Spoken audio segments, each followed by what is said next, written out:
ചായക്കടയിൽ 4 വശവും മൊരിഞ്ഞ് കിട്ടുന്ന അപ്പം ഉണ്ടല്ലോ, എല്ലാരും കഴിച്ചിട്ടില്ലേ? അത് നല്ല ടേസ്റ്റ് അല്ലേ അത് കഴിക്കാൻ? നമുക്കത് വീട്ടിലൊന്ന് ഉണ്ടാക്കി നോക്കിയാലോ? അതിനുവേണ്ടി ഞാൻ നാഴി പച്ചരി എടുത്തിട്ടുണ്ടായിരുന്നു. 5 മണിക്കൂർ അത് കുതിരണം. ഇതുപോലത്തെ ഒരു നാഴി പച്ചരി എടുത്ത് നല്ലതുപോലെ കഴുകി വൃത്തിയാക്കി അത് 5 മണിക്കൂർ കുതിരാനായിട്ട് വെള്ളത്തിയിട്ടു.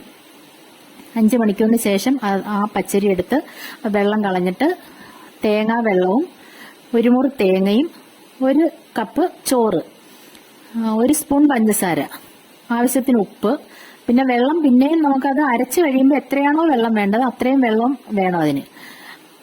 പിന്നെ ജീരകം നമുക്ക് ഓപ്ഷണലാണ്, നല്ല ജീരകം വേണമെങ്കിൽ ഇടാം, അതിന് ടേസ്റ്റ് ഇഷ്ടമല്ലെങ്കിൽ ഇടണ്ട. പിന്നെ ഇൻസ്റ്റന്റ് ഈസ്റ്റ്, ഇതെല്ലാം കൂടെ നല്ലതുപോലെ മിക്സ് ചെയ്ത് ആവശ്യത്തിനുള്ള വെള്ളവും ചേർത്ത് നല്ലതുപോലെ അങ്ങ് അടച്ചു വെക്കണം. അത് അപ്പം അരയ്ക്കരുത്.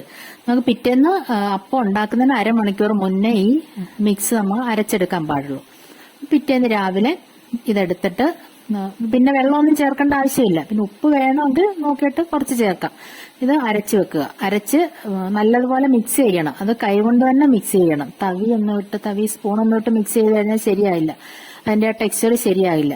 കൈകൊണ്ട് തന്നെ നല്ലതുപോലെ ഇളക്കി മിക്സ് ചെയ്ത് അത് അടച്ചു വെക്കണം. എന്നിട്ട് അപ്പം ഉണ്ടാക്കാൻ തുടങ്ങുന്നതിന് മുമ്പ് അത് തുറന്ന് നോക്കിക്കേ, നല്ല പൊങ്ങി നല്ല സോഫ്റ്റ് ആയിട്ടിരിക്കും. നമ്മൾ പിന്നെ അത് ഇളക്കേണ്ട കാര്യമൊന്നുമില്ല. പിന്നെ അത് ഇളക്കുകയും ചെയ്യരുത്. ഇളക്കി കഴിഞ്ഞാൽ പിന്നെ അതിന്റെ ടെക്സ്ചർ പോയി. കണ്ട ഇത് നമ്മൾ കോരി ഒഴിച്ച് ചൂടായ ചട്ടി കോരി ഒഴിച്ച് ചുറ്റിച്ചെന്നെടുത്തേ നല്ല ടേസ്റ്റാ.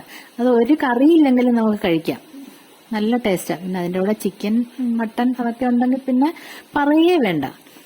ഉണ്ടാക്കി നോക്കാം, ഒന്ന് ട്രൈ ചെയ്ത് നോക്കൂ എല്ലാവരും.